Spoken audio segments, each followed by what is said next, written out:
Welcome. We are in Joshua 8. Get your paper, your pencils, and everything ready to begin the reading of Joshua 8.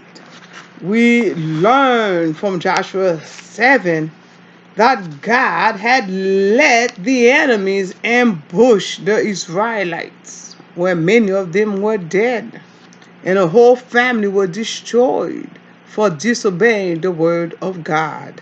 Let's see how they're gonna get victory this time. How they're gonna overcome and do what did they do what God tell them to do on Joshua 8. Okay, so let's start. But before we start, I want you to share this video, like this video, and also take the time to donate toward our ministry so we could continue to do what the Lord asks of us to do daily. Okay, which is to provide for the homeless and the needy, and to feed the needy, and to take care of them. So let us do that with your help. We are doing that daily. Okay? Now, Joshua 8. I capture by a stratagem and destroy. Okay? Then the Lord said to Joshua, do you not fear or be dismayed. Take all the fighting men with you and go up now to Ai. See, I have handed over to you the king of Ai with his people, his city, and his land. You shall do to Ai and its king as you did to Jericho and its king. Only its spoil and its livestock you may take as booty for yourselves. Set an ambush against the city behind it. 3. So Joshua and all the fighting men set out to go up against Ai. Joshua chose 30,000 warriors and sent them out by night with the command, you shall lie in ambush against the city. Behind it, do not go very far from the city, but all of you stay alert. I and all the people who are with me will approach the city. When they came out against us as before, we shall flee from them. They will come out after us until we have drawn them away from the city, for they will say, they are fleeing from us as before.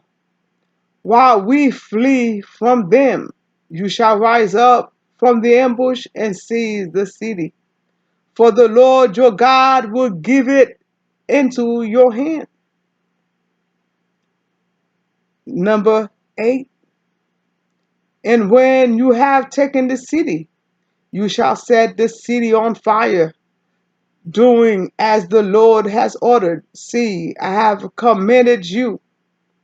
So Joshua sent them out, and they went to the place of ambush and lay behind Bethel and Ai, to the west of Ai. But Joshua spent that night in the camp. Verse 10. In the morning Joshua rose early and mustered the people, and went up with the elders of Israel before the people to Ai. All the fighting men who were with him went up and drew near before the city, and camped on the north side of Ai, with a ravine between them and Ai. Taking about 5,000 men, he set them in ambush between Bethel and Ai, to the west of the city. So they stationed the forces. The main encampment that was north of the city, and is near God west of the city. But Joshua spent that night in the valley. When the king of Ai saw this, he and all his people, the inhabitant of the city, hurried out early in the morning to the meeting place facing the Arabah to meet Israel in battle. But he did not know that there was an ambush against him behind the city. 15. And Joshua and all Israel made a pretense of being beaten before, of being beaten before them, and fled in the direction of the wilderness. 16. So all the people who were in the city were called together to pursue them.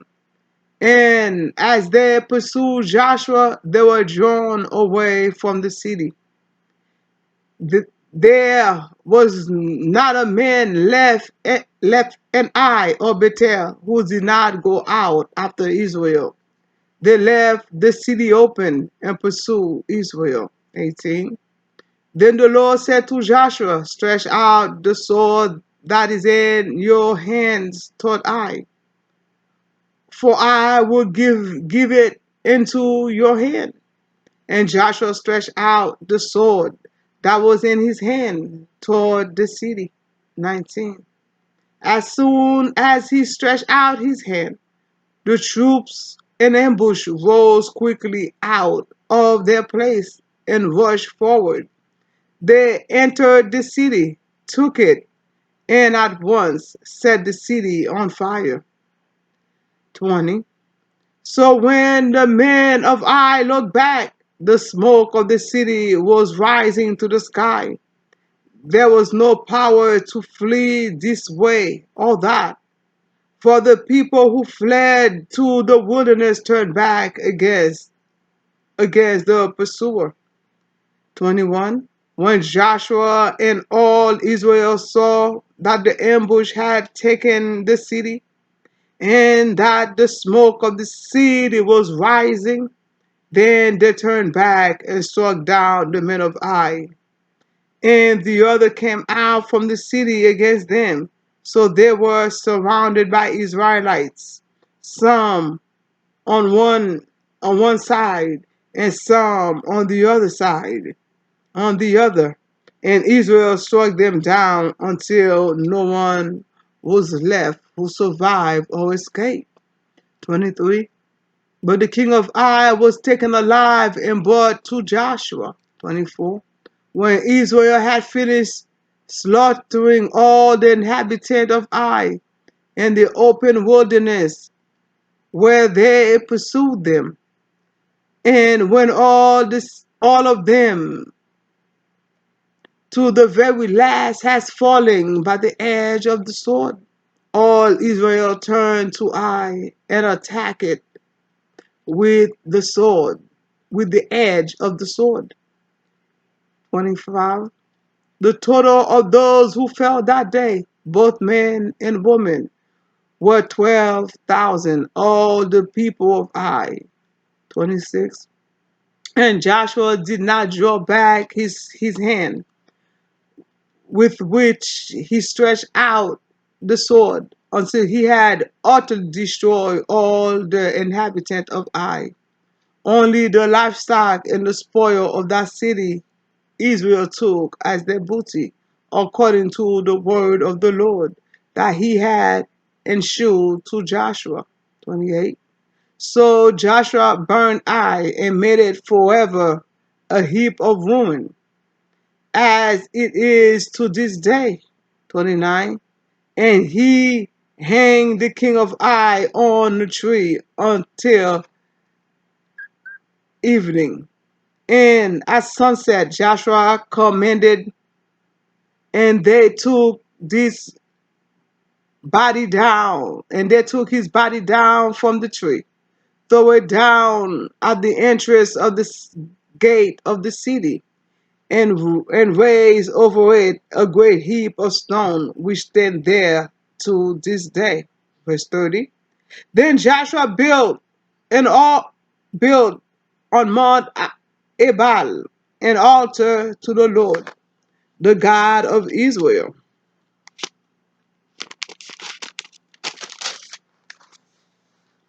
just as Moses, the servant of the Lord, had commanded the Israelites, as it is written in the book of the law of Moses, an altar on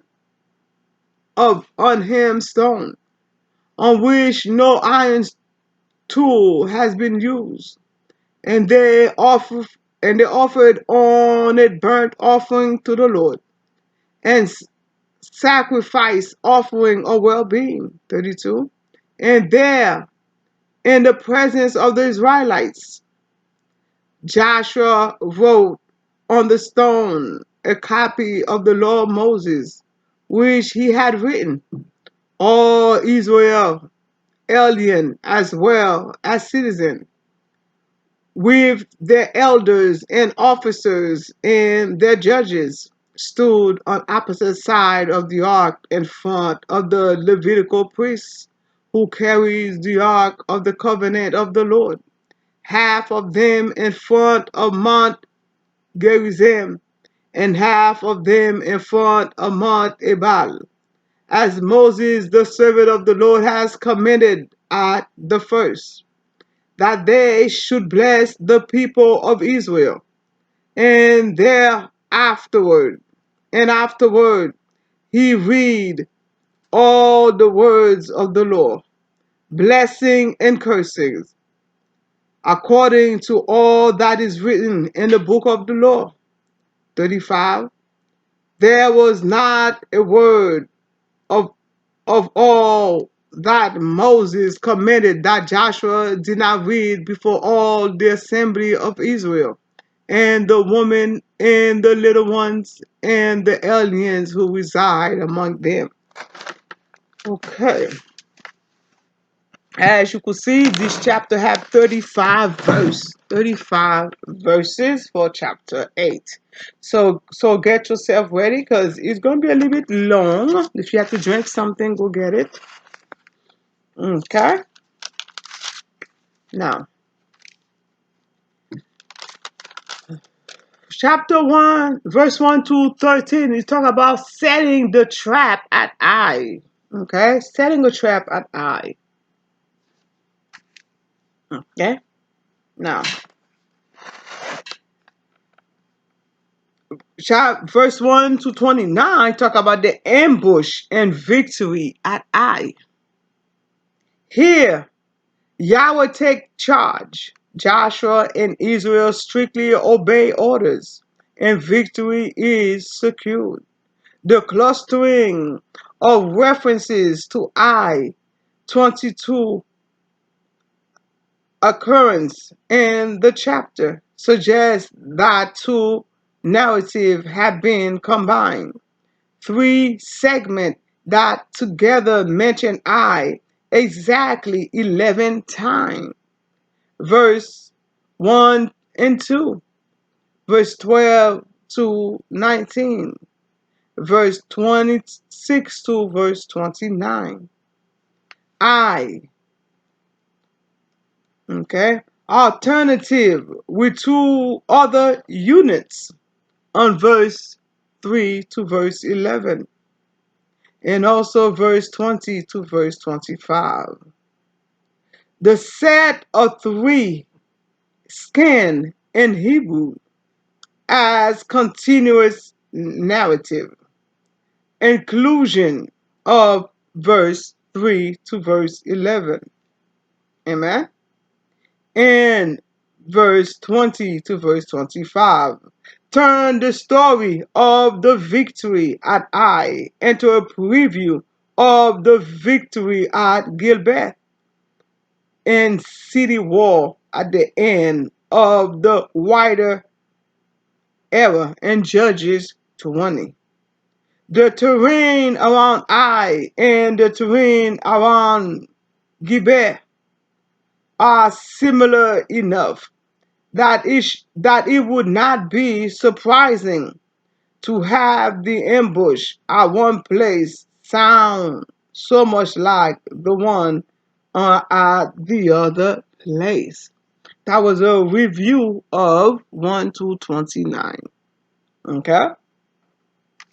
We do the review of 30 to 35 when we get there. Now, verse 1. He said, "Do not fear or be dismayed." He said, "Then the Lord said to Joshua, do not fear or be dismayed. Take all the fighting men with you and go up now to Ai. See, I have given over to you the king of Ai with his people, his city, and his land.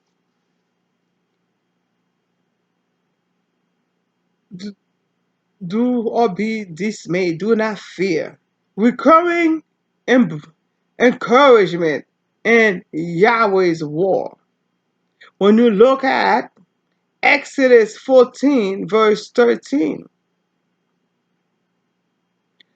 Deuteronomy 1, verse 21, Deuteronomy 3, verse 2, Deuteronomy 7, verse 18, Deuteronomy 20, verse 1, Deuteronomy 31, verse 8.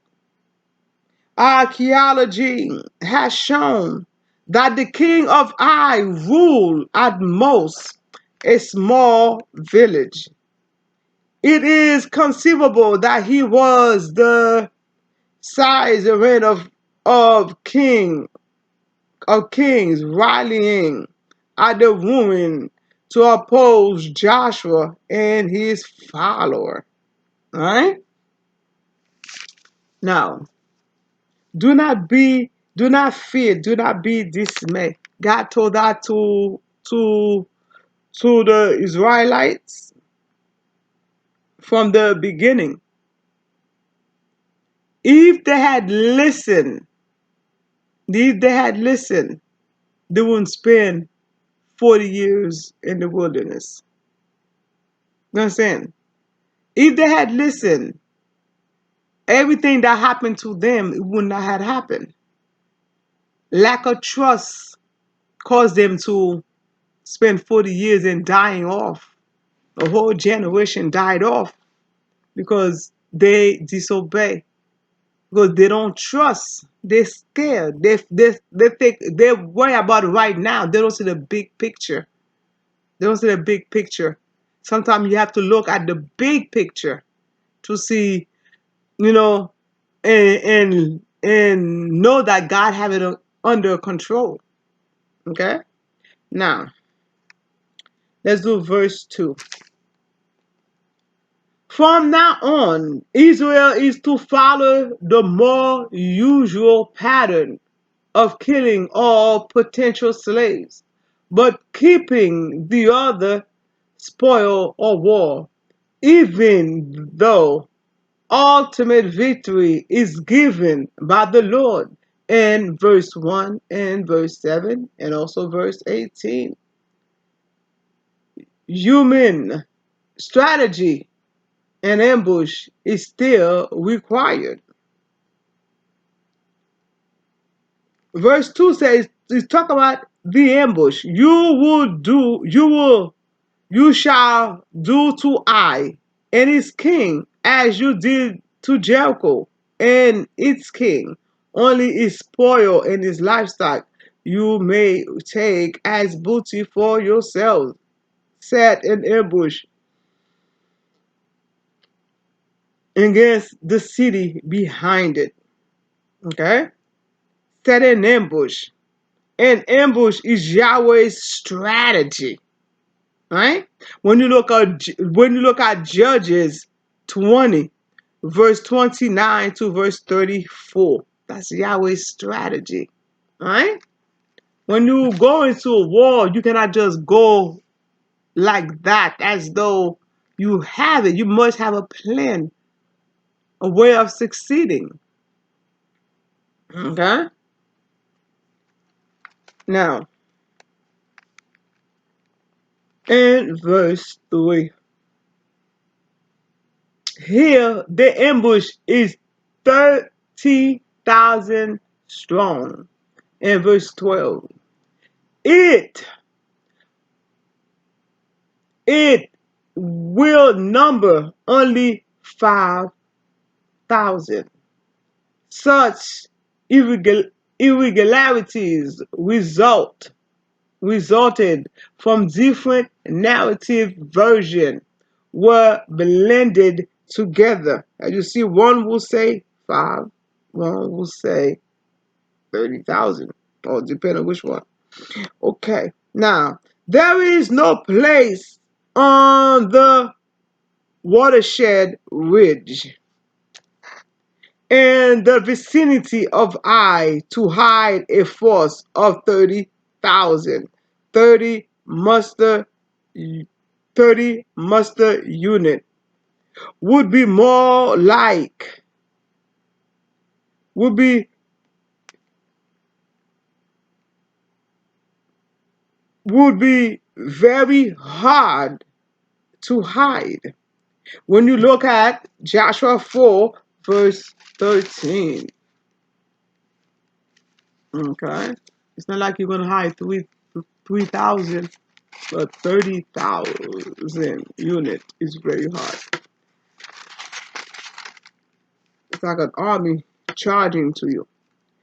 About about 40,000 about 40,000 armed for war crossed over before the Lord to the plain of Jericho for battle. All right, 40,000. Okay.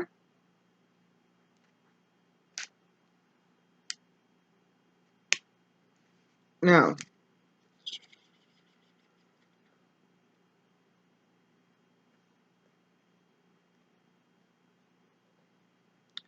to move by night from the Jordan Valley near Jericho into position near Ai is not implausible. It can be done, and they did. Now, verse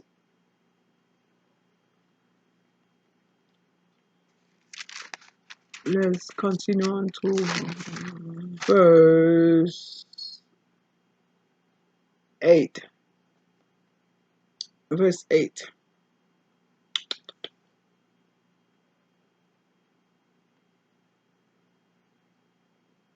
And when you have taken the city, you shall set the city on fire, doing as the Lord has ordered.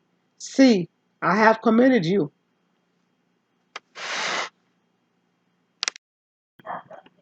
As you can see, the tactical purpose of setting the city on fire is not revealed until verse 20. Right? Which leave unanswered question, which will boost the reader's interest until the end. Okay? Verse 20. So when the men of Ai looked back, the smoke of the city was rising to the sky. They had no power to flee this way or that, for the people who fled to the wilderness turned back against the pursuer. Okay?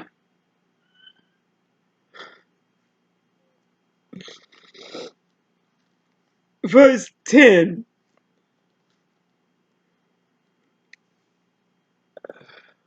In the morning, Joshua rose early and mustered the people and went up with the elders of Israel before the people of Ai.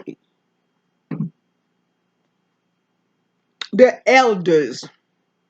Elsewhere in Joshua, and only in Joshua 7, verse 6, Joshua 20, verse 4, Joshua 23, verse 2, Joshua 24, verse 1, Joshua 3, verse 1. Let me read chapter 7, verse 6 for you. When Joshua tore his clothes and fell to the ground on his face before the ark of the Lord until the evening, he and the elders of Israel, and they put dust on their head. Joshua 3, verse 1.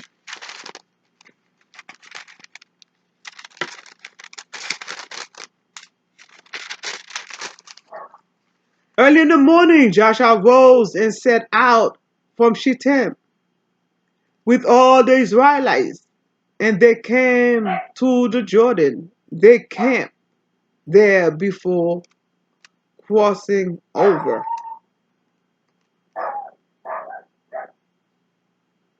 Oh, sorry. Joshua 31. I know my eyes was fooling me. Joshua 31. Now, read Joshua 31. Joshua 20, verse 4.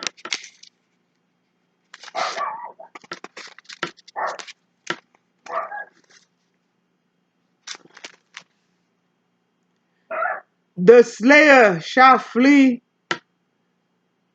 The slayer shall flee to one of these cities, and shall stand at the entrance of the gate of the city, and examine the case to the elders of that city. Then the fugitive shall be taken into the city and given a place, and shall remain with them.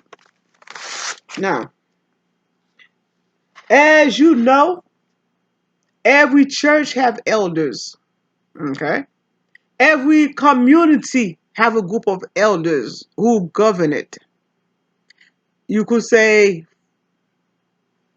and since we in modern time, you would say your mayor, your governors, they could be your elders. But in the church setting, they have a group of a committee that you could come to and talk to, and they will view your case, like your pastor, your church leaders, not the not the I'm talking about the teenager, the teens. No, I'm talking about the older elders. You know what I mean? The elders who are more mature, more able to give you a wise decision. You know what I mean? That's what I'm talking about. Yeah. In verse 31. Because Joshua had to have a group of elders because because even though he was taking his command from God, but he still had to have others under him, right? To make to give direction to the Israelites because he couldn't do everything by himself, right? That's why Moses had to have people set up to help govern, and he had to do the same thing. Now, in village and countryside as well as in smaller cities, the elders were responsible for law and order and for maintaining the governmental ethics. Their relationship absence from this book reflect the dominant interests and presenting the leadership of Joshua as model for the later king. And okay, I want to do 12. Let's do 12.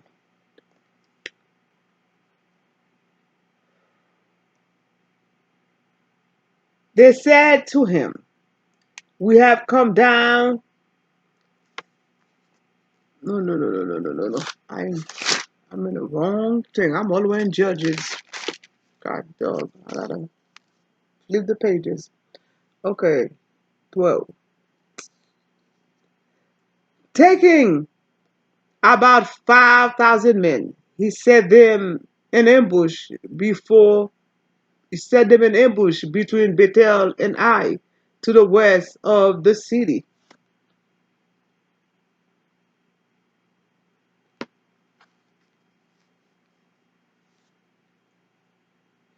5,000, better known as five muster unit, okay, is a still more possible number for ambush than the previous mention of 30,000 in verse 3. Okay, remember verse 3? So Joshua and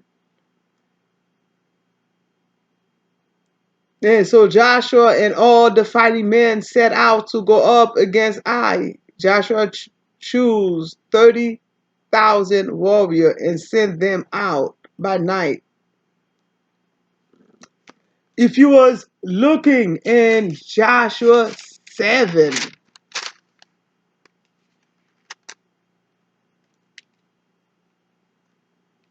in Joshua 7, they sent about 2 to 3,000 men before. This is about 3,000 men before to war in verse 7.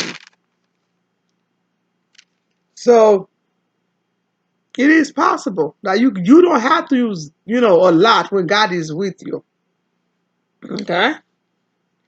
Now in that was Joshua 7 verse 3. Now let's do 14 to 15. They had victory at Ai at that time.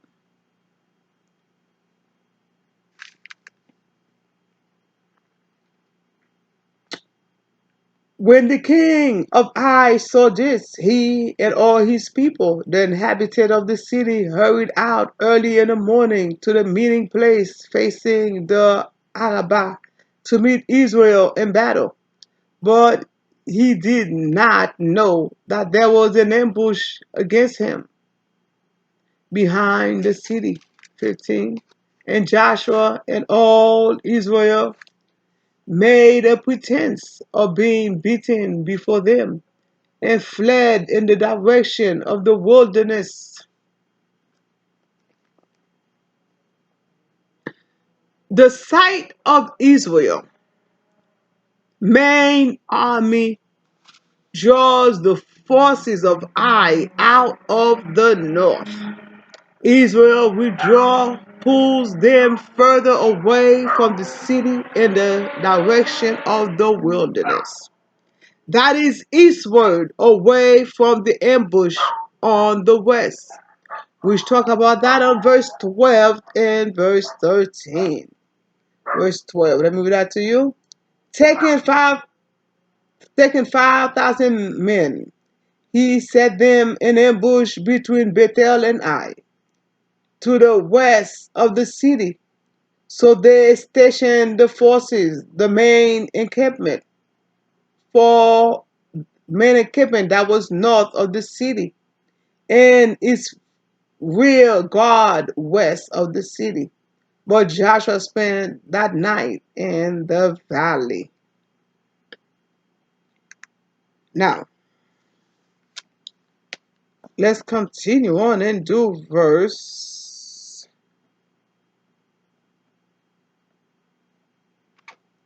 17. Verse 17. Verse 17 talk about Bethel. Bethel is mentioned in verse 17. There was no man left in Ai or Bethel who did not go out after Israel. They left the city open and pursue Israel. Bethel is mentioned elsewhere in the story, only as a geographical reference point on Joshua 7, verse 2. Joshua 8, verse 9. And Joshua 8, verse 12. Okay?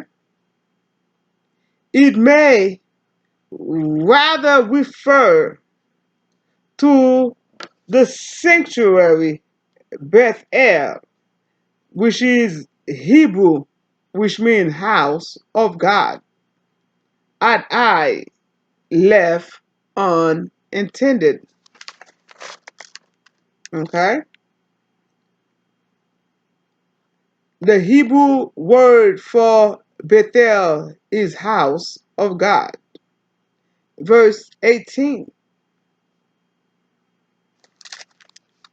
Then the Lord said to Joshua, stretch out the sword that is in your hand toward I, for I will give it unto your hand. And Joshua stretched out the sword that was in his hand toward the city. The Hebrew used a very rare word for the sword that Joshua hold high at Yahweh's command. It may refer to the sickle swords or big quintus in Mesopotamia and Egyptian art over 2 millennium prior to the emergence of Israel as symbol of sovereignty.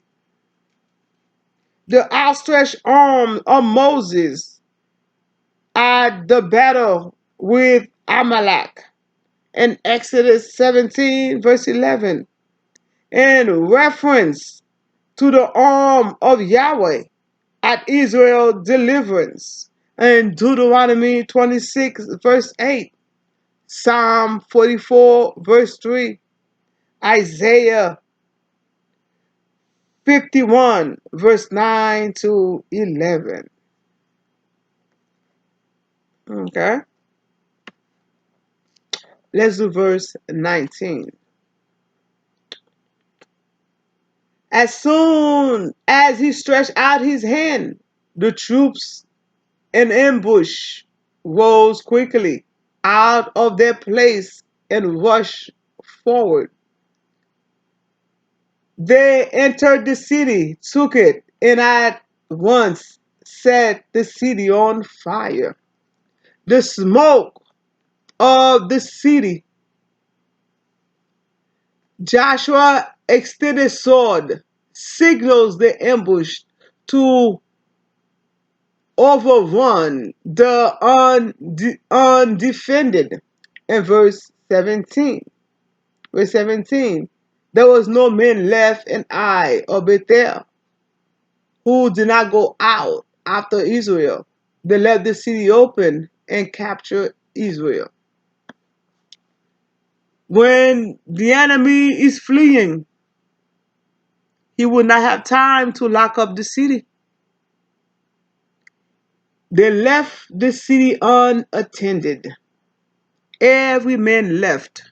Only women and children and slaves. Okay?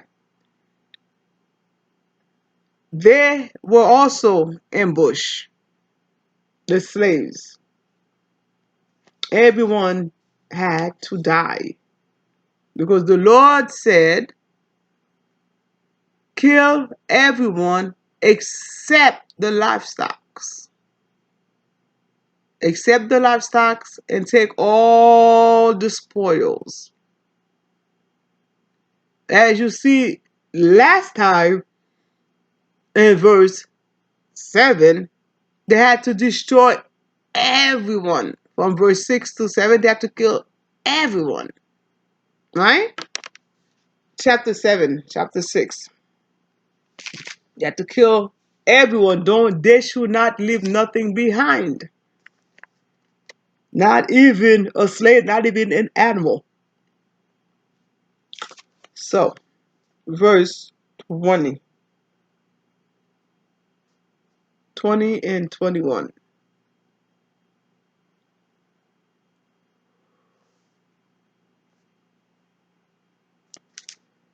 So when the men of Ai looked back, the smoke of the city was rising to the sky. They had no power to flee this way or that, for the people had fled to the wilderness, turning back against the pursuer. When Joshua and all Israel saw that the ambush had taken the city, and that the smoke of the city was rising, then they turned back and struck down the men of Ai. The symbol of smoke, the smoke of the city, both disheartened the defenders and signaled the Israelite main body to turn and attack. Biblical narratives are not always in strict chronological order. When you look at verse 21, when Joshua and all the Israelites saw that the ambush had taken the city and that the smoke of the city was rising, then they turned back and struck down the men of Ai. You see how it was repeated, but in a different direction? Okay, good. Verse 22. And let me go back to verse 20. It overlaps the last part of verse 20, right? Verse 21 overlapped the last part of verse 20, right? For the people who fled to the wilderness turned back against the pursuer. Now, 22.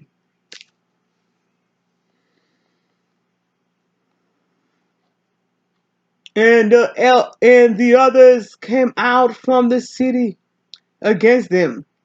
So they were surrounded by Israelites, some on one side and some on the other, and Israel struck them down until no one was left who survived or escaped.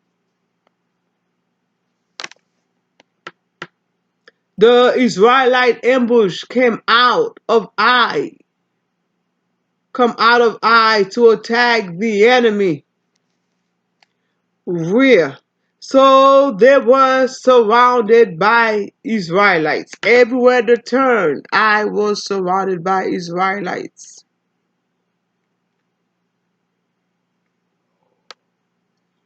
I thought they were going to ambush them like they did before. But unfortunately for I, they were the one being ambushed because the Lord had returned to them after they sanctified themselves. Okay? They sanctify themselves.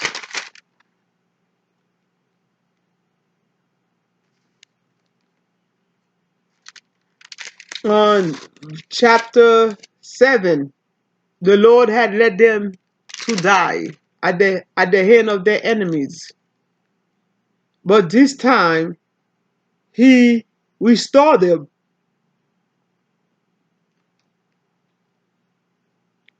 Let's do verse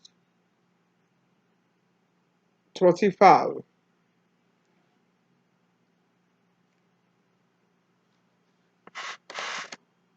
The total, 12,000. The total of those who fled that day, both men and women, was 12,000. All the people of Ai. That was a small town.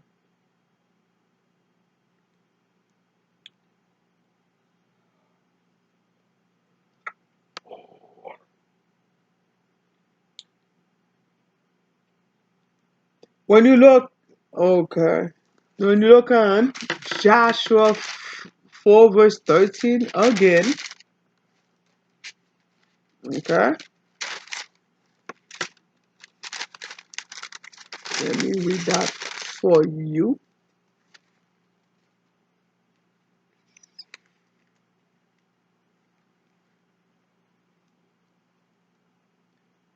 Chapter 4, verse 13. About 40,000 armed for war crossed over before the Lord to the plain of Jericho for battle. Particularly mention of the eastern tribe emphasized that all Israel engaged in a conquest together, a motive also present in Deuteronomy 3 verse 18 to 20. There was a reason why they had to fight the war together. Not as if they want to keep the land that they had before reaching Jordan. Those three groups. Now,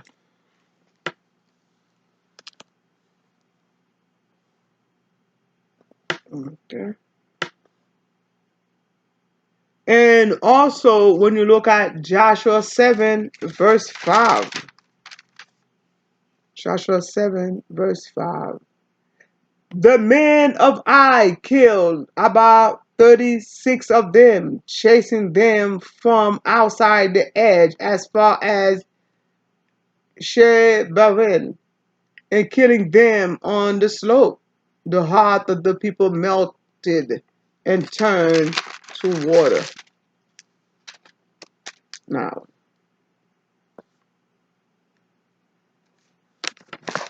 I have to be able to see my notes a little bit more. Um, the,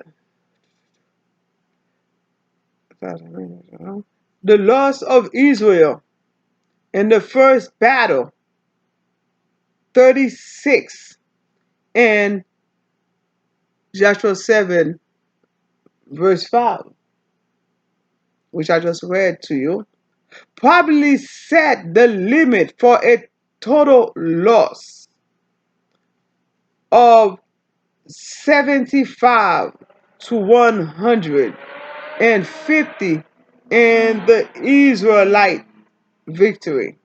Extremely modest proportion of the iron I occupation at El Tel. El Tel.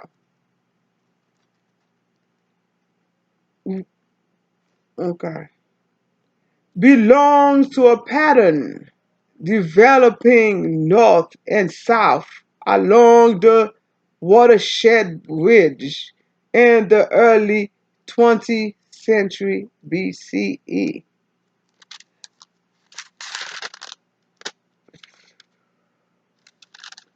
Now, let me read this for you so you could get a better glimpse of it. If you was watching, if you watch already chapter 7 of Joshua, you already have it on your note. You heard it already. Israel at Ai. The bulk of 2 chapters is devoted to the takeover of a place called the Ai, literally means the ruin. The site is identified as Etel, E-E-T-T-E-L-L, Arabic for the ruin, 2 cities east of Bethel.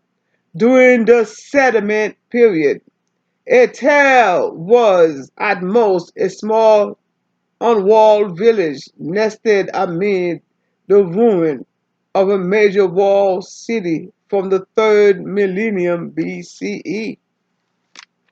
Okay, just a breakdown of Bethel.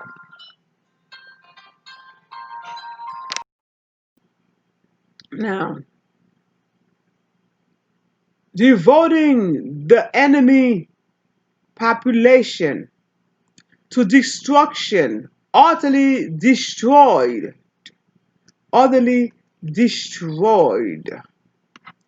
Let's read verse 26. For Joshua did not draw back his hand, with which he stretched out the sword, until he had utterly destroyed all the inhabitant of Ai. Utterly destroyed, verse 26. But sparing the booty follows the pattern set by verse 2. You shall do to Ai and his king as you did to Jericho and his king. Only his spoil and his lifestyle you take as booty for yourself. Set an ambush against the city behind it. Okay? They were not allowed to take anything except the livestock and whatever gold gems they find. Okay?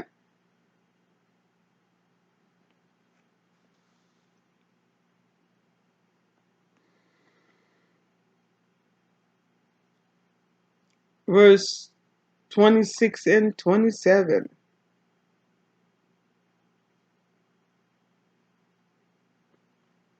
The taking of plunder was strictly regulated this time. In verse 2 that I just read to you. Here it is explicit that there was a clear distinction between Sharam and booty. Right? It was a clear distinction between what God said, take for yourself or utterly destroyed. Okay? In chapter 6, 7, they were to destroy everything, not take nothing for themselves. Okay? Don't take nothing for themselves. The valuables, the gems, the gold, silver stuff, the shekels were supposed to bring back into the temple. This time, they could take the booty for themselves, the valuables, the livestock for themselves. As before, they were not allowed to. If they did, they would be struck dead. And God made sure He set an example for them to follow.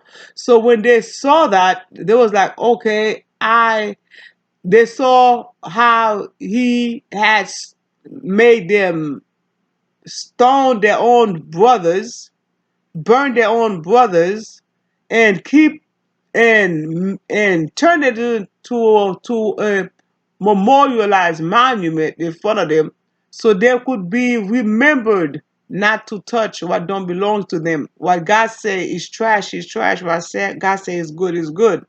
A lot of people always, a lot of people take what God say is trash and try to make it as though it's good, and you know it's trash. You know, so they had to learn to obey the word of God. And that was a remembrance for them to obey the word. Right? When the Lord had completely destroyed the family of Asham. Right? Ashan. Now,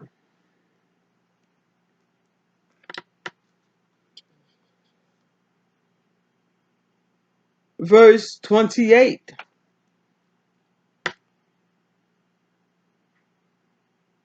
So Joshua burnt Ai and made it forever a heap of ruin, as it is to this day.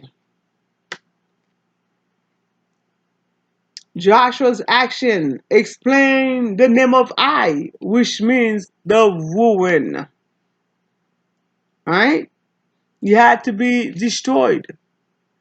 If you pay a little bit of closer attention toward the Bible, when the Bible give you a name, the name pretty much tell you what's what happened to that city. Like I, it's a name that means destroyed. So you will understand why it's called destroyed, because the Israelite destroyed it. Okay, and never to be built ever again. So it's never gonna be built. Even people could spend throw away millions of dollars to make it work, to go there and try to live there, they will never be living there. It's not livable. That town is no more. Now, 29. And he hanged the king of Ai on a tree until evening. And at sunset, Joshua commanded, and they took his body down from the tree, throw it down at the entrance of the gate of the city, and raised over it a great heap of stone, which stood there to this day. The exposing an enemy's body was a great insult. In 1 Samuel 31, verse 10, Joshua is carefully not to violate Deuteronomy 22, verse 23. Deuteronomy 21, 22, verse 23. Let me read Deuteronomy 21 for you.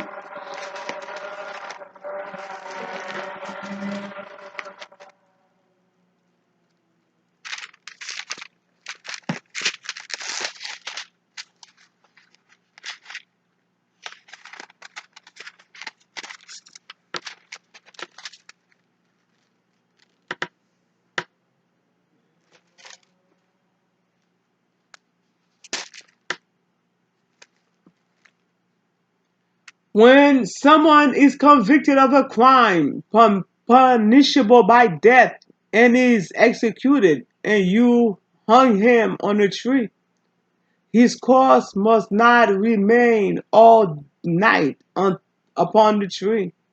You shall bury him that same day. For anyone hung on the tree is under God's curse. You must not defile the land that the Lord your God is giving you for possession. All right? Now, make you wonder who else was hung on the tree? Okay. And was buried that same day?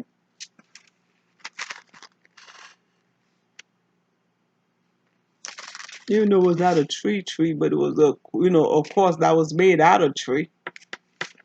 Just, just put it out there.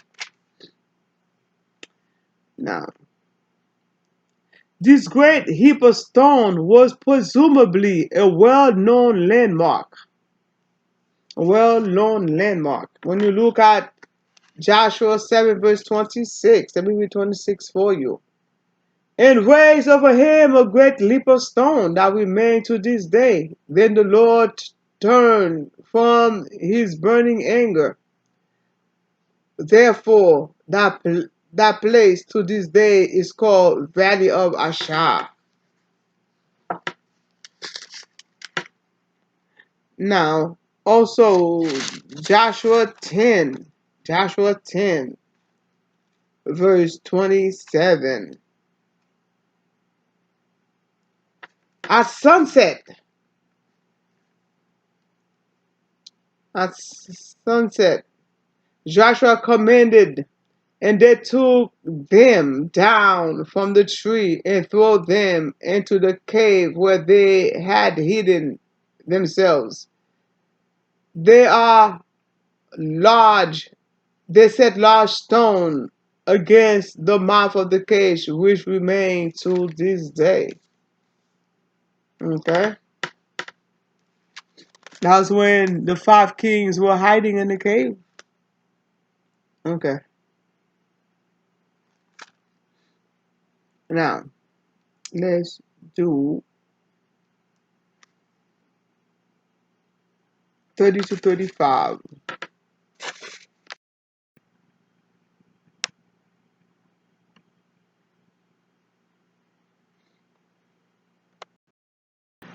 30 to 35. Okay? Covenant renewal at Mount Ebal. Ebal is located about 20 miles north of Ai. This unit fit loosely in its context and the Greek version and is placed after Joshua 9 verse 1 and 2.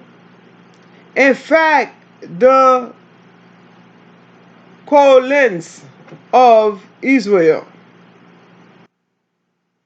and the formation of opposing coalition may have given reciprocal impetus to each other.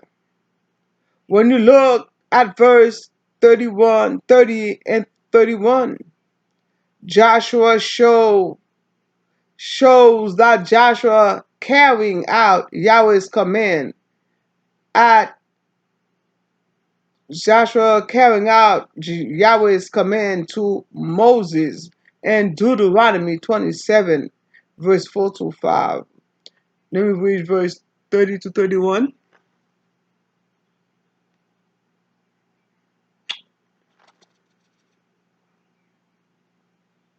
Why can I see this? I need better glasses.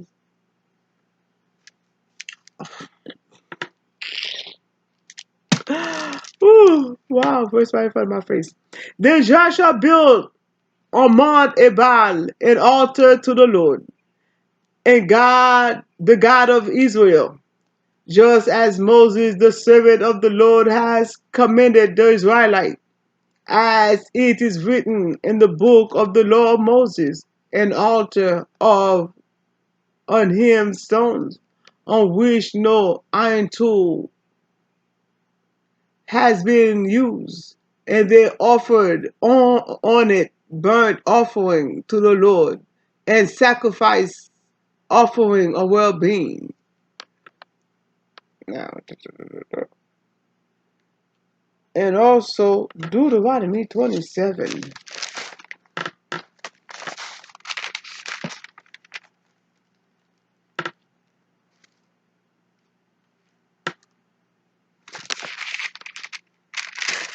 verse 4 and 5. So when you have crossed over the Jordan, you shall set up these stones about which I am commanding you today on Mount Ebal, and you shall cover them with plaster.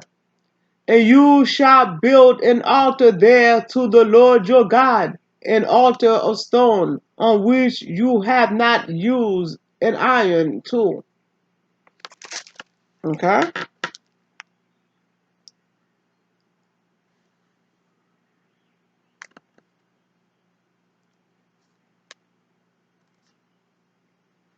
Verse 30. Then, it said, then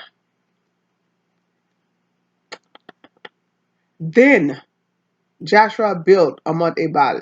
Then the same distinctive introduction in the Hebrew and in chapter 22, verse 1, begins the story of the altar near the Jordan, indicate a heterological relationship. Mount Ebal on the north and Mount Gerizim on the south flank the pass controlled by the great site of Shelshem. However, and whoever committed the pass below Ebal could control all the hill country from a point not far north of Jerusalem, almost to the plain of Esdraelon, that's Esdraelon, or Jezreel, okay, or Jezreel. Jezreel. Uh, for that extensive, for most of that extensive territory, centering in the neighborhood of Shechem. However, there is no conquest tradition. The implication is that is become a part of Yahweh's history by negotiation as presented here in liturgical covenantal dress. The curious fact that Shechem is not mentioned may be due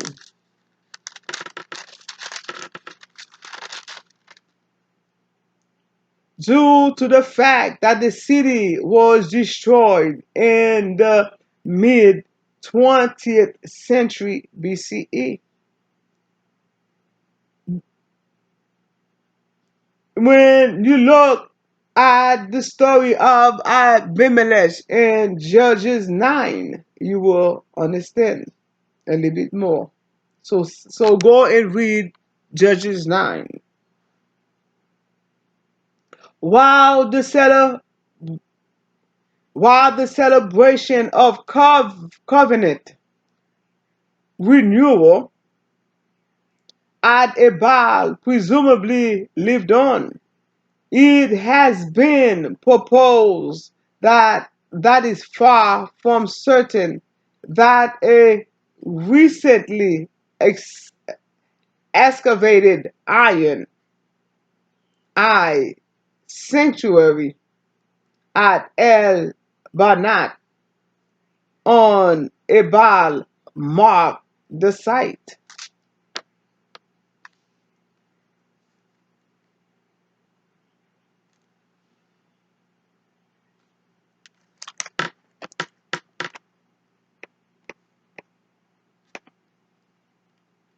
As you know before, Joshua obeyed Mosaic ordinance in Deuteronomy 11, verse 29 to 30.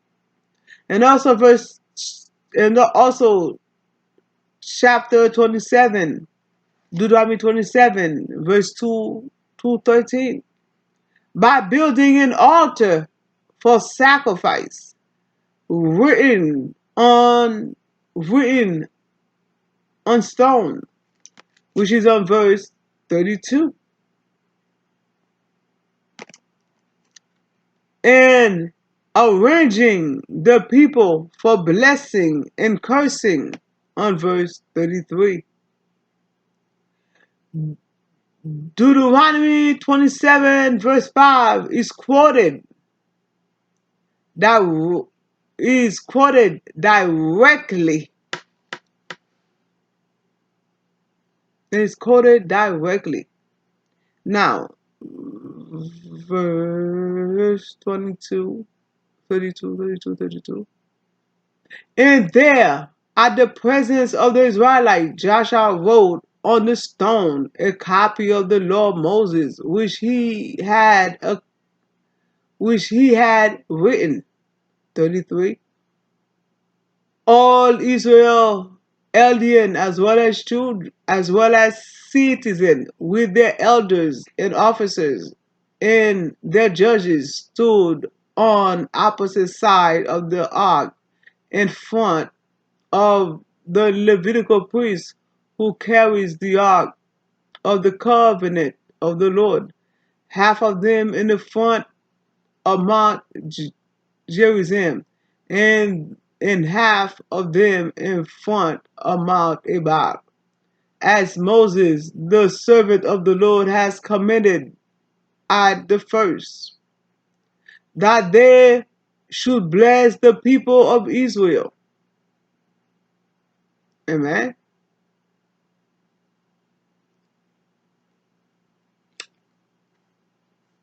Let's continue on with verse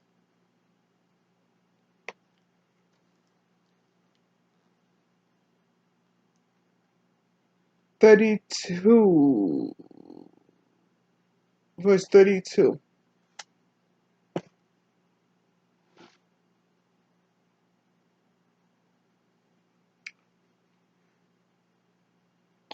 And there, in the presence of the Israelite, Joshua wrote on a stone a copy of the law which he had written. The pres the presumably he my Lord, he presumably Joshua wrote on the stone and probably on standing stone pillar. Treaty inscription might characteristically be written on plaster stone surface when you look at Joshua 24, verse 26 to 27. Joshua 24, 26 to 27. 33. Alien as well as citizen, teaching which set forth an egalitarian standard for public policy, with the special responsibility of Levitical priests who carries the Ark of the Covenant. It doesn't matter if you was a citizen of the country, if you were a visitor, if you was a slave, but if you are in that city, everybody gonna gather together. No special treatment for that day. Everyone is the same. Now, 34. Blessing and curses carries element in the Caesarean treaty forms as appropriate in Yahweh's. Okay? When you look at Deuteronomy 27 and Deuteronomy 28, toward the curse and the blessing. Okay? So go back and read it. Now, let me continue on with 30, 34, 35. Okay? In obedience to Deuteronomy 31, verse 10 to 12, Joshua read the book of the law, Deuteronomy, including the blessing and curses of Deuteronomy 28. There is an emphasis on totality. All the words and all that is written are read to all the assembly. Okay? Let me read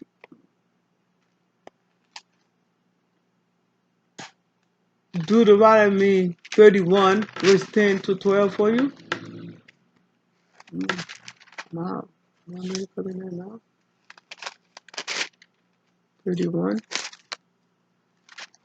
10 to 12. Moses commanded them every seventh year in the scheduled year of remission during the festival of booths, when all the Israelites come to appear before the Lord your God at the place that he will choose, you shall read this law before all Israel in their hearing.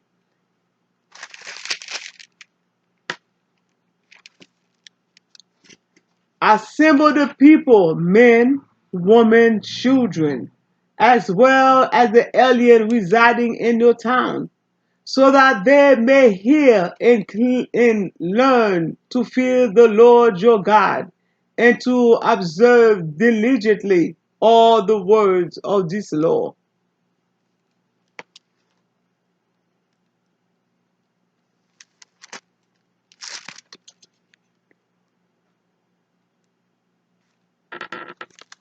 Now, the assembly, Hebrew kahal, and that's Kahal, Hebrew kahal, the assembly, verse 25, verse 35. Okay,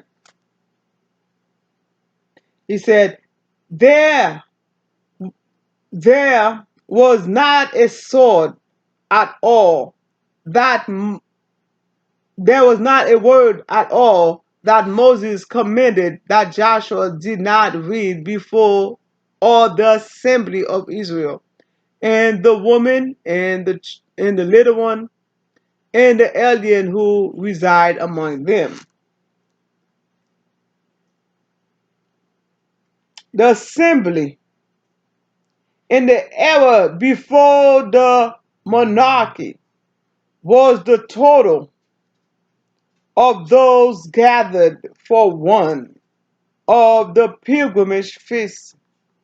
The assembly was eclipsed by the splendor of the Jerusalem temple fest- festivities, but was revived in, in, the, in the theology of the post monarchical period to, des- to designate the worshiping congregation. Maybe I should read that one more time for you. I need more light in here. It's too dark. That's why I need more light. The assembly, Hebrew Kahal, in the era before the monarchy, was the totality of those gathered for one of the pilgrimage feasts. The assembly was eclipsed by the splendor of the Jerusalem temple festivities, but was revived in the theology of the post-monarchical period to designate the worshiping congregation. May the Lord keep you, may the Lord protect you, may the Lord watch over you and be with you just like he was with the Israelites. May you learn to keep the word of God holy. May you learn to keep the Sabbath holy. Amen. So you could reap the reward that the Lord have in store for you.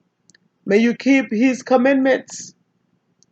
The commandments that Moses gave to Joshua still applies into our life today. It's for generation to generation. Nothing have changed. The 10 commandments that he gave still applies into our life today. Nothing have changed. Even though people will say we don't live by the law of Moses, but the commandments, we still have to apply it into our life because Jesus' death did not abolish that. It's still here today. So let us live the way God wants us to live. Let us practice what God wants us to practice. So therefore, we will reap the reward of the promise thing that He has for us. Okay? Don't do like the Joneses. Do what the Bible says. And you will see a great change. You will see a great reward coming your way. Peace. May God be with you. Shalom.